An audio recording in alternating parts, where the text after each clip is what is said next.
This week's Parsha is Parsha EMOR. As far as names of Parsha, it's a little bit nondescript. Basically, the word means to say. Often, the name of the Parsha gives us a little bit more to go on and gives us a clue as to what's going to be happening in the Parsha, what the main idea is, something that's a little bit more exciting. But the word is EMOR, it means to say. And the Parsha, in fact, opens up Vayomer, which is the root. Vayomer Adonai el Moshe, EMOR, el HaKohanim b'nei Aharon, v'amarta alehem. Hashem said to Moshe, say to the Kohanim, the sons of Aaron, and tell them. Basically, the root, the word for speaking, Aleph Mem Resh, which is the root, appears 3 times in one sentence. If you were to evaluate this from a literary perspective, you would say that there was really too much redundancy, there was too much repetition, and it should have just said, and God said, say to the Kohanim, or tell the Kohanim, not 3 times in one word, in one sentence. So this tells us that perhaps this word is trying to tell us something more.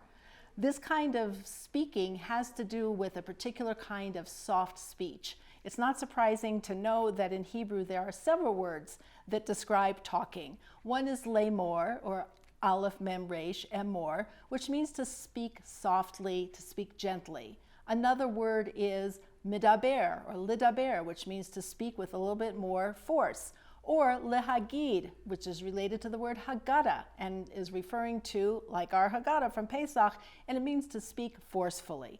This speech is specifically about soft speech.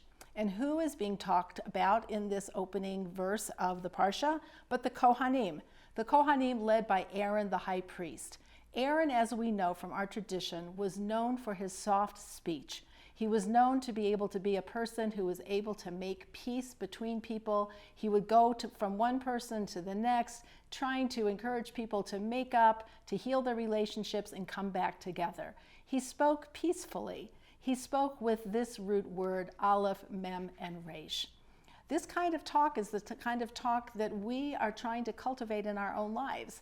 It is this gentle kind of speech that helps relationships flourish. It helps us get things done in a nice way when we're working with other people, when we need to communicate with others so that we don't hurt their feelings. We're not speaking sharply, we're not speaking abruptly, we're speaking in a kind tone of voice. This is the kind of speech that makes the world go round much more smoothly. So rather than being the kind of word that is nondescript, perhaps it really is the word that's telling us and guiding us on how to navigate our own lives. In our world today, there is so much vulgarity, and the type of speech that we're talking about is not just about tone of voice, it's about the content as well. When we speak with vulgarity, when we speak with hostile, negative words in our vocabulary, that's not amira, that's not gentle speech. The kind of speech we're being told to cultivate here is the kind of speech that is positive, that is soft, that is gentle, that is respectful. It is the word, perhaps, instead of being an unlikely name for a Parsha, perhaps the best guidance we could get on how to navigate our own lives, our own relationships in our world in a sweeter, more peaceful way. Have a good Shabbos.